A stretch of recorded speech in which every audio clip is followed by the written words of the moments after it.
On 16 February 1970, a 70-year-old man named William G. Sebold passed away in Napa County, California. The only people that mourned him were his wife and a few neighbors. Yet he was one of the greatest double agents the FBI ever ran and the key figure in the largest counter-espionage case in U.S. history. His full name was Wilhelm Gottlieb Sebold, and he was a veteran of the Great War, but not on the Allied side. He had turned 17 in early 1918 and was immediately drafted into the Imperial German Army, where he served on the Western Front in the Somme district as a machine gunner.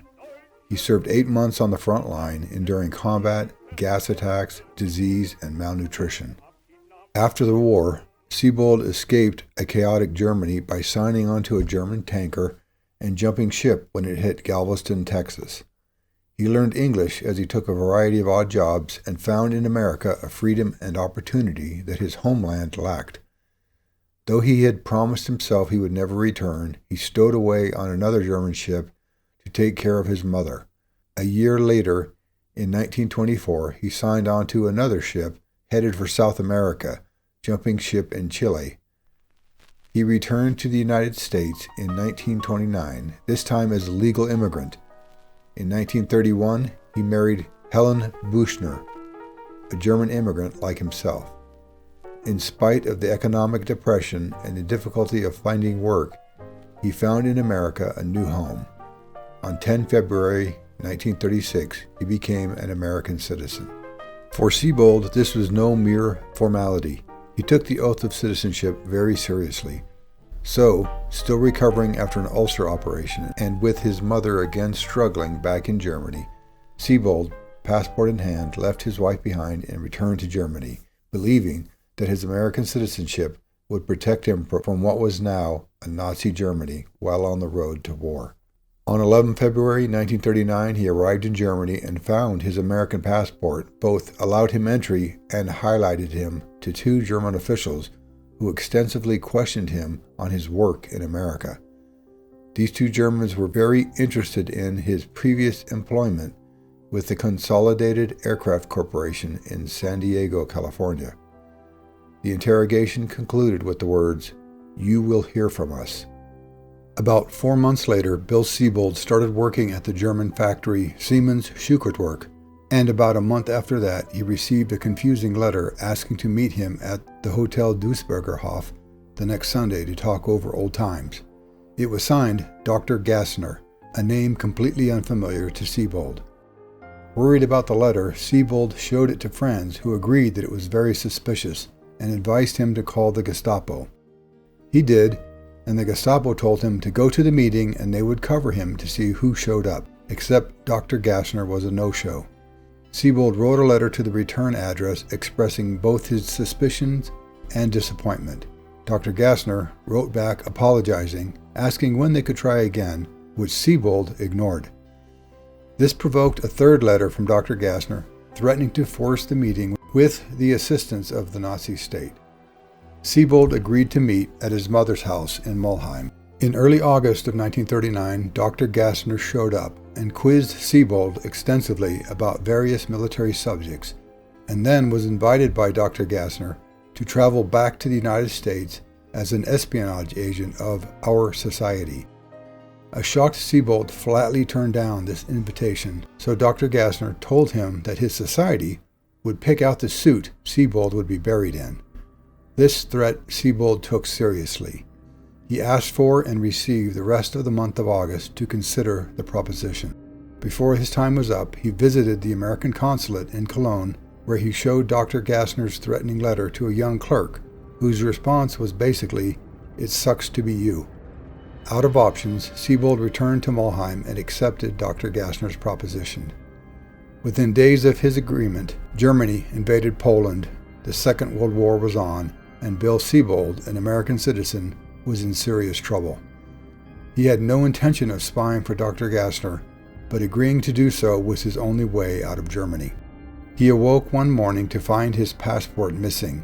The one protection he believed in was gone, stolen while he slept.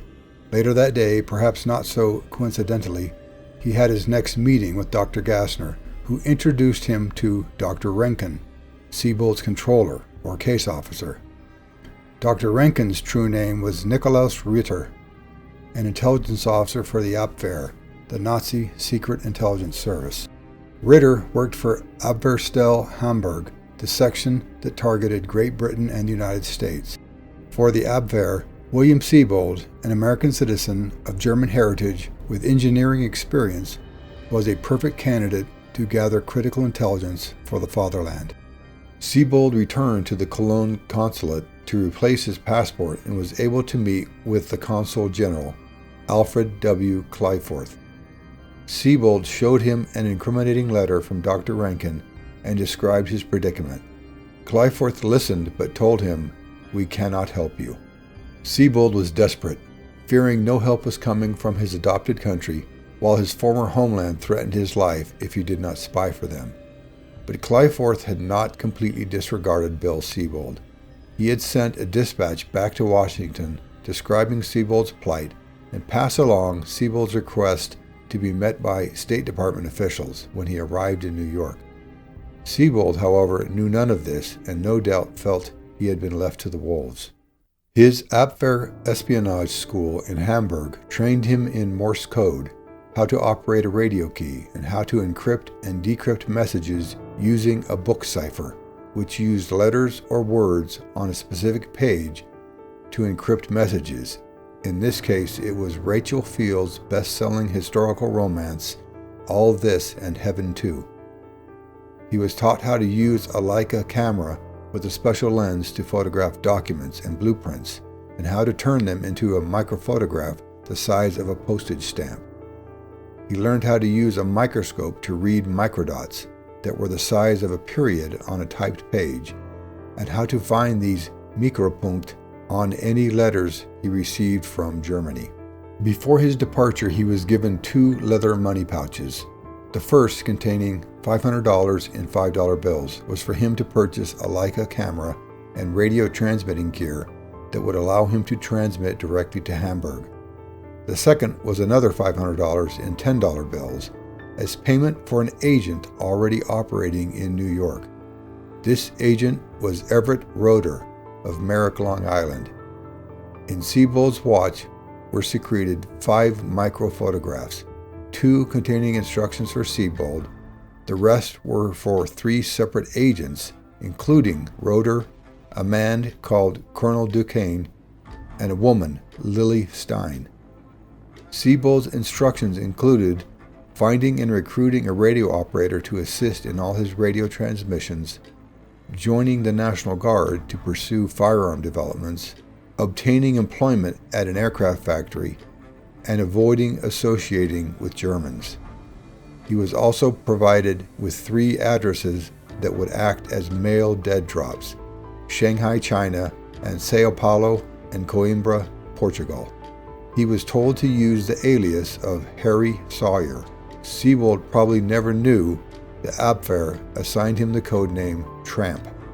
A 4th agent he was to contact was named Hermann Lang, and Sebold understood the Abwehr considered Lang a critically important agent.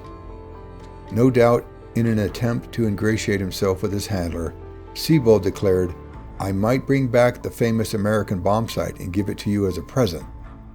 Sebold was referring to the U.S. government's public claims of possessing an exceptionally accurate bomb site, though the actual name, the Norden Mark 15, remained classified.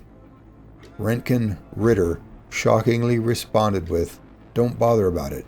We already have it in our possession." Sebold then traveled to Genoa, Italy, and boarded the SS Washington for his passage back home. Still not knowing what awaited him, he considered ditching his spy gear and fleeing with the money he had, or even ending his own life, but in the end he decided to go through with it, hoping for the best. During his final visit to the U.S. consulate to obtain his passport, he had requested that the FBI meet him when he arrived, and Kleiforth had given him hope that it might just happen. Except the FBI had a poor reputation for dealing with spies. A few years previously, in early 1938, the NYPD arrested a Gus Rumrich, for brazenly calling the State Department's passport office, pretending to be Secretary of State Cordell Hull, and ordering 35 blank U.S. passports to be delivered to the Taft Hotel for an Edward Weston. It was ridiculous, and Gunther Gustav Maria Rumrich found himself wearing a complimentary pair of NYPD bracelets. During questioning, Rumrich revealed he was a member of a Nazi spy ring and identified one of the main members as Dr. Ignaz Greel, a gynecologist and card-carrying Nazi who worked out of his home in the Silk Stocking district of New York. With FBI agents on his doorstep, Greel agreed to help the FBI fully uncover this ring if he didn't have to sign a confession and if he could continue to run his business. FBI Special Agent Leon Theroux ran the case with high hopes of uncovering a ring of Nazi spies that, as Greel described, had infiltrated every shipyard and armament factory across the United States. Except the FBI had virtually no experience in running a counter-espionage case, and this would soon become apparent to all. Instead of pursuing any of the multiple leads from Dr. Greel, Special Agent Theroux was trying to make a publishing deal with the New York Post, as he was secretly writing a series of articles about the Nazi spy ring. Greel was stringing Theroux along, feeding him half-truths and fabrications to throw him off the scent in order to give him time to escape. When Theroux told Greel he was going to be subpoenaed to appear before a federal grand jury, Greel stowed away on the German passenger liner SS Bremen, and Theroux incorrectly assumed he had been kidnapped by the Gestapo. A few weeks later, the FBI lost another suspected agent, Werner Georg Gutenberg, an employee of the Curtiss Wright aircraft factory in Buffalo. Gutenberg escaped on the SS Hamburg without the FBI even noticing. On 20 June 1938, a federal grand jury issued indictments against 18 individuals, but 14 of them were just names or aliases and were not even in custody. Every major player of the Greel spy ring had escaped justice, and the FBI had been completely outmaneuvered. But Special Agent Theroux was not done throwing a wrench into the works. A few days later, before the case went to trial, Theroux, the lead FBI investigator of the entire case, resigned so he could follow his real goal of being a best-selling author. When the U.S. Attorney on the case, Lamar Hardy, saw the announcement in the New York Post promising all the juicy details from a G-man exposing a vast Nazi conspiracy, he immediately got a federal judge to issue a court order to prevent the Post from publishing. J. Edgar Hoover, the director of the FBI, flatly rejected Theroux's resignation and then fired him with prejudice. But the damage was done, and the trial failed to convict any serious threats because they had either escaped or the FBI lacked the information to truly identify who these agents were. The one bright spot was the FBI now received new authorities from President Roosevelt to pursue counter-espionage cases. J. Edgar Hoover, no doubt, promised himself that the FBI would not make the same mistake twice. So, on 8 February 1940, William Sebold returned to America aboard the SS Washington, where he was met by Hal Kinsey, a State Department officer, and FBI Special Agent Albert Franz. Sebold was debriefed for 2 days, and France reported the unbelievable story of the Abwehr recruiting someone who did not want to be a spy and giving that reluctant spy the names and addresses of 4 active agents operating in the New York area.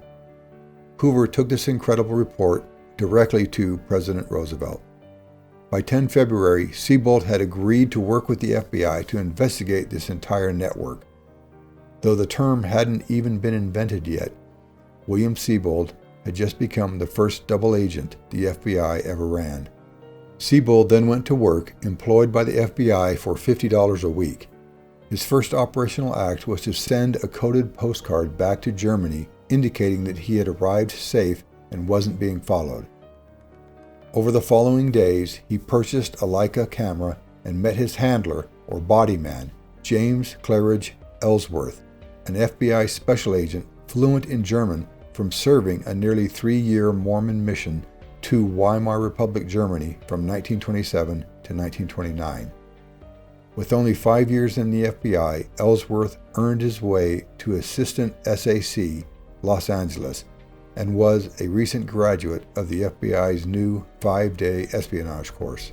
Sebold had not hit it off with the first special agents he had met, and the FBI would not risk that relationship and specifically chose Ellsworth to be the case officer. Sebold was allowed to spend time with his wife Helen, but was warned to keep his relationship with both the Abwehr and the FBI a secret.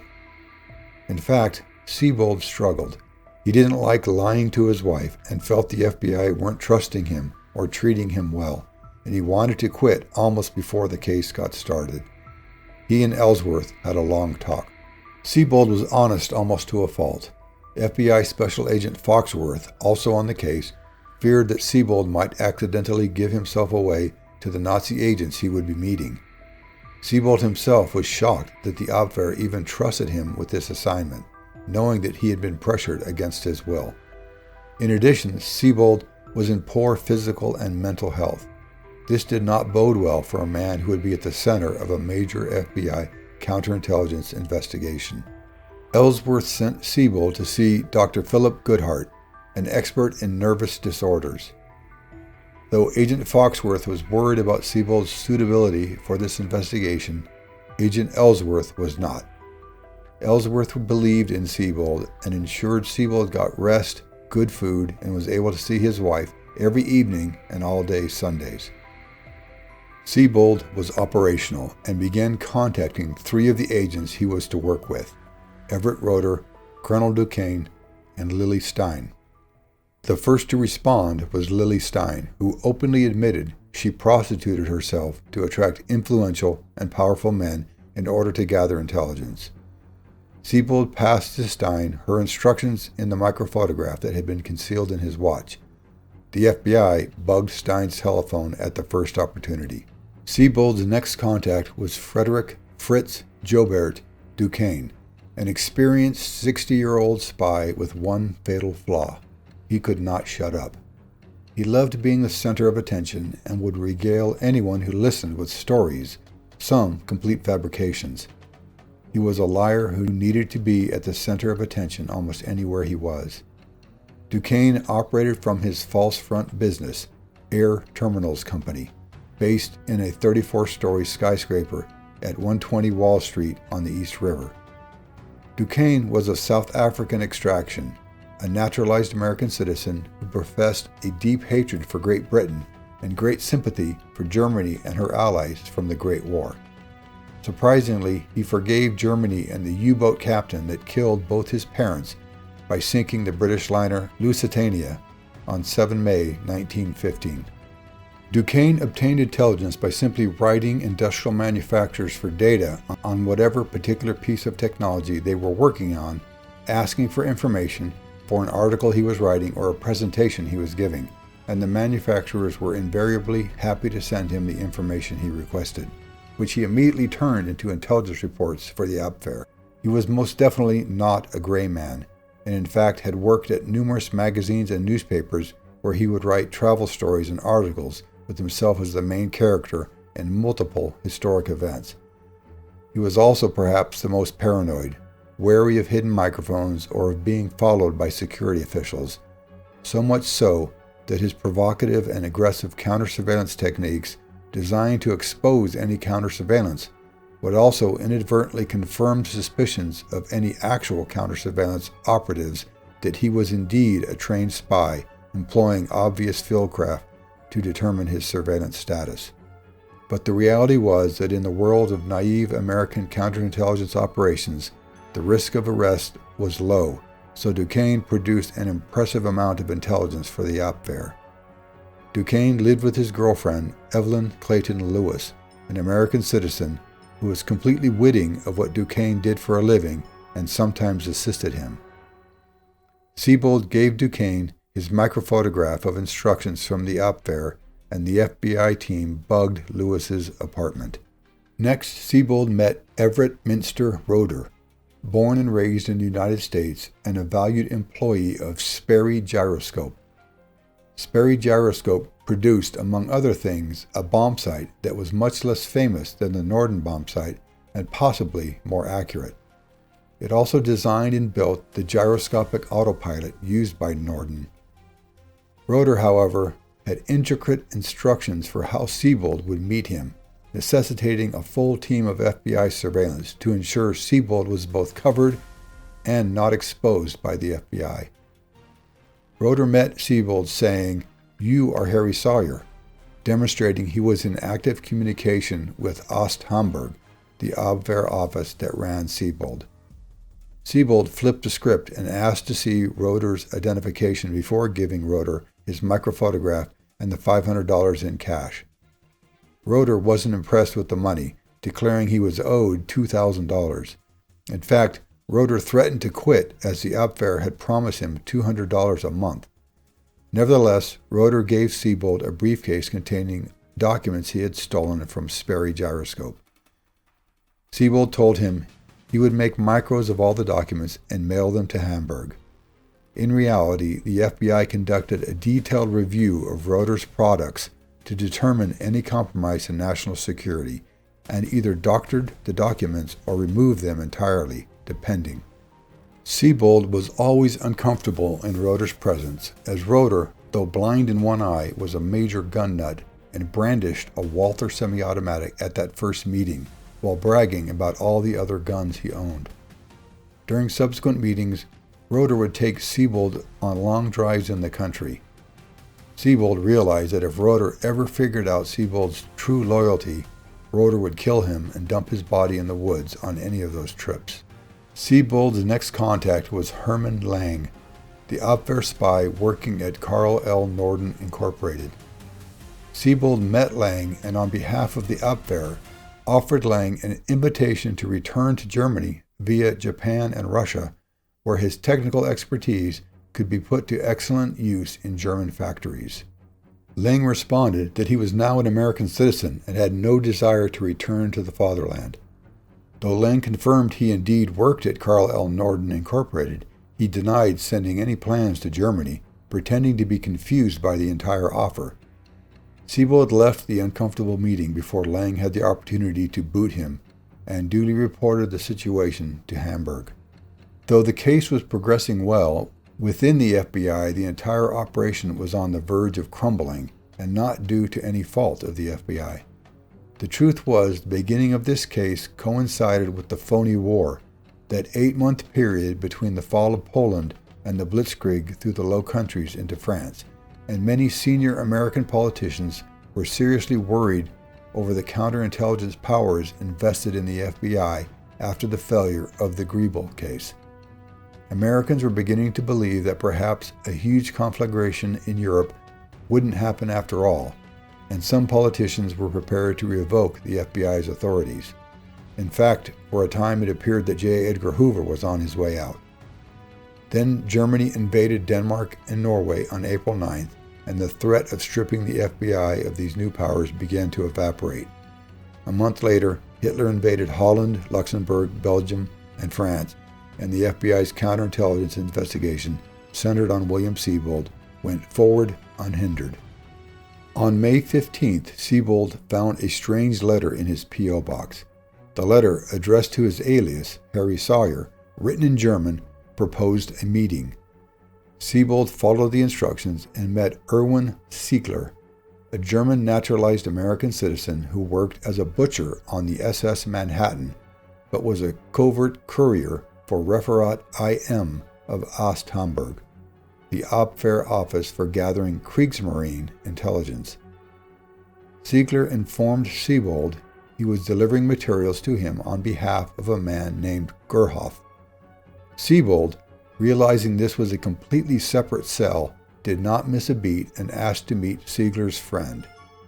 The next day he met Franz Stiegler, the Manhattan's chief baker and confectioner, who worked covertly as a financier for his referat.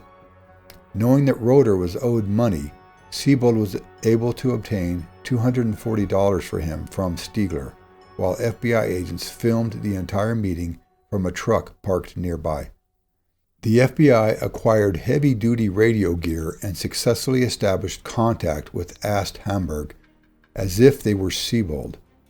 FBI Special Agent Maurice Price had worked with Sebold in order to copy his hand or style of tapping Morse code, something that can be as recognizable as a signature. Using the book's cipher system, Special Agent Price sent the first message to Hamburg posing as Sebold and successfully received authorization for Sebold to pass the money he had obtained to Roeder. Roeder then produced, among other reports, blueprints for the Lockheed Hudson currently being manufactured for the Royal Air Force. Further meetings with Ziegler introduced him to more members of that cell, including Paul Fisa, who was Chief of Maritime Intelligence in Manhattan. It was a combination of information gleaned by Sebold, FBI analysis, and the radio station that confirmed that the Nazis had already stolen all the blueprints for the Norden bomb site. With this background and more instructions from Hamburg, Sebold had a second meeting with Lang, who now admitted that he had indeed stolen the blueprints for the bomb site back in 1938 and had also changed his mind and was seriously considered escaping back to Germany. Sebold also received cash from Ziegler consisting of $1,350 for Referat IL spy salaries and $1,500 to purchase a bomb site other than the Norden. The FBI's Sebold case was increasing exponentially. Senior Special Agent Earl J. Connolly, who led the famous 1935 raid on kidnapper Kate Ma Barker, was put in overall charge of the case. They brought in a specialist to create an index and filing system and stenographers and clerks. 2 special agents fluent in German, Joseph Fellner and William Gustav Friedman, were added as interpreters. New special agents were brought in for the surveillance teams, though in the case of the team following Paul Fesa, they were spotted and caused a suspicious Fesa to lay low for a while. Other agents took undercover jobs at Sperry Gyroscope and Carl L. Norden Incorporated and even the SS Manhattan. Another team kept around-the-clock surveillance on Lang to prevent him from escaping to Germany. Still more loitered in bars, keeping surreptitious watch on Lily Stein as she worked her magic on unsuspecting targets. Senior Special Agent Connolly fully understood the importance of the case and began holding weekly conferences with his team, asking for their input on how to go about this case to ensure it was watertight. Sebold also received radio instructions from Hamburg to have Everett Roeder, the spy working at Sperry Gyroscopes, meet with the Japanese agent who turned out to be Takeo Ezima, a lieutenant commander in the Imperial Japanese Navy connected with the Japanese consulate, who quizzed him on specific technical matters. Roeder was again complaining about money, and Sebold asked Hamburg if he could use the $1,500 that had been set aside to acquire the Sperry bomb site to pay what Roeder felt he was owed. Instead, Hamburg asked for his advice on how to establish an account at a New York bank without raising any suspicions. Connolly and the entire FBI team spitballed ideas on how to do this, realizing the unique power it would give Sebold to connect to even more spies in the New York area. Per the FBI, Sebold told Hamburg that he would create a diesel engine research office, something that could be expected to have significant funds for research. Hamburg agreed and asked for what was the highest amount that Sebold could handle.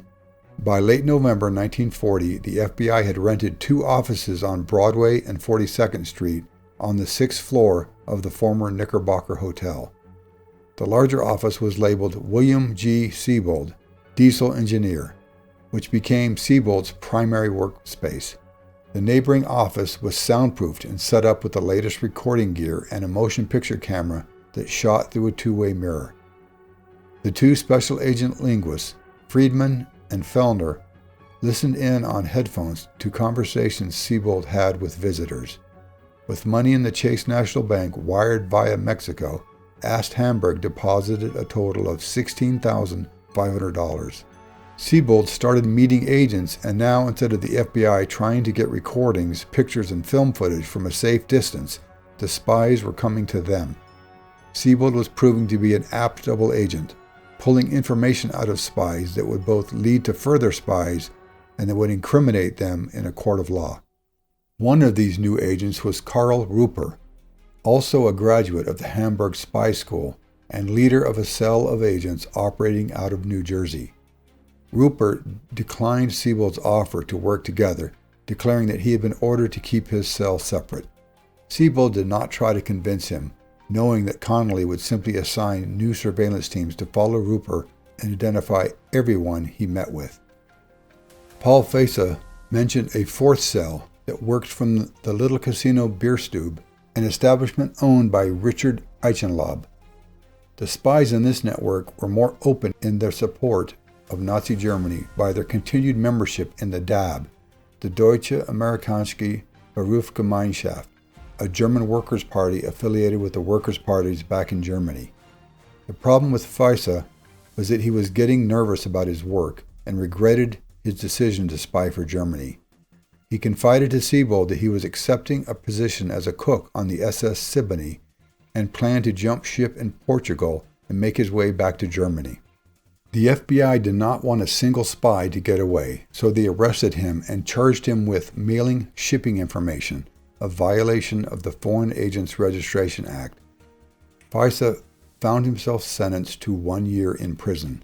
This gave the FBI more time to build the case against the numerous cells they and Sebold had already uncovered without exposing Sebold as a double agent. Except Sebold was nearly exposed by Sean Connolly, an Irish member of the casino cell, who was looking for funds and explosives for sabotage operations. Connolly caught Sebold glancing unconsciously at his desk, making Connolly think there might be a microphone there. Sebold learned this from Eichenlaub, who openly shared the suspicion. Fearlessly, Sebold walked into the little casino to find that the rest of the cell's members had not taken Connolly's suspicions seriously. Sebold told Stade, another member of that cell, to have Connolly come to his office for funds, but a wily Connolly never returned. On 21 May 1941, the German U-boat U-69 sank the SS Robin Moore, a neutral American ship. This resulted in FDR closing the German consulates and booting 171 German diplomats from the country.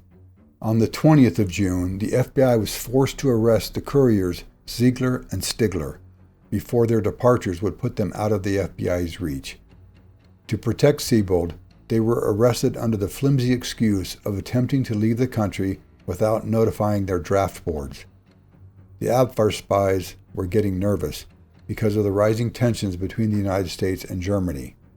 2 Justice Department officials met with Sebold, Connolly, and Ellsworth to determine the endgame for the entire undercover operation. On June 22, 1941, Hitler launched Operation Barbarossa, the biggest invasion in modern warfare, and invaded Poland, Ukraine, Belarus, Latvia, and Lithuania. Finally, Fritz Duquesne arrived in Sebold's office in response to Sebold's ego-stroking request for advice, as Duquesne was more experienced than Sebold in espionage. Duquesne first conducted a detailed examination of the office, obviously looking for hidden microphones. The FBI agents observing behind the two-way mirror were seriously worried, but Sebold ignored Duquesne's actions and talked about diesel engines the entire time. Finally, a satisfied Duquesne sat down and pulled up one pants leg and revealed an envelope in his sock. From this he produced the following: a sketch and a photograph of the M1 Garand semi-auto rifle, a sketch of an airplane he described as a new design accepted by the government, a drawing of a tank, the latest model light tank for air transport, a photograph of a model of a U.S. Navy mosquito boat, a photograph of a grenade projector, a typed statement about Chrysler tanks he had observed at West Point and Tennessee maneuvers. The FBI caught the entire meeting on film. On Friday, 27 June 1941, around 250 special agents, which was about 1/4 of all the FBI agents in the entire country, met at the Federal Building in Foley Square. Special Agent in Charge E.J. Connolly assigned teams for each of the spies to be arrested, giving detailed instructions about agents to handle the spies, searches, and evidence gathering. The next evening, just about dinner time, the arrests began. Sebold knew nothing of it until Ellsworth met him with the team at his office, but of course no one showed. Ellsworth then took Sebold and his wife Helen to a safe house. The arrest of the biggest spy ring in U.S. history was underway. Whether at work, play, or even asleep, the FBI showed up and put the cuffs on them. Lily Stein was at home with a gentleman caller, and the FBI waited until she was done before she was arrested. When she learned the FBI had bugged her apartment, her only comment was, "You sure got an earful." Then she propositioned one of the agents. Ed Roeder was in the middle of a party for his son who was about to get married.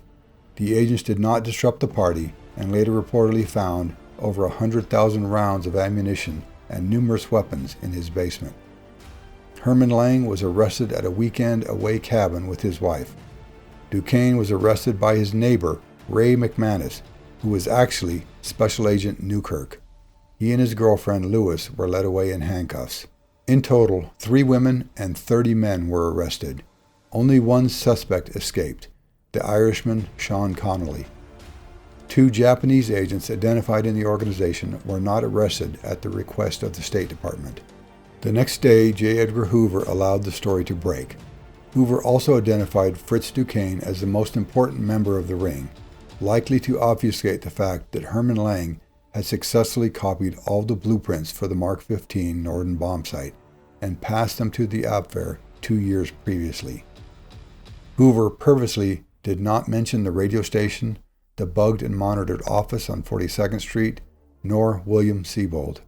The German chargé d'affaires, Hans Thompson, was furious and sent a telegram to the Foreign Ministry in Berlin, hammering the Abwehr for running unqualified and inept spies that had done so much damage to Germany's reputation. However, Admiral Canaris, the head of the Abwehr, wrote a classified paper in response to Thompson's charge of a spy network run by incompetence. In this paper, Canaris emphasized the value of a number of the arrested spies, namely Roeder, who delivered valuable technical material to include remote-controlled machine gun sights, bomb sights, blind flight instruments, Sperry's course indicator, a speech scrambler, and radio equipment on airplanes from Russia. Fritz Duquesne delivered valuable reports on U.S. gas masks, a radio control apparatus, and self-sealing fuel tanks.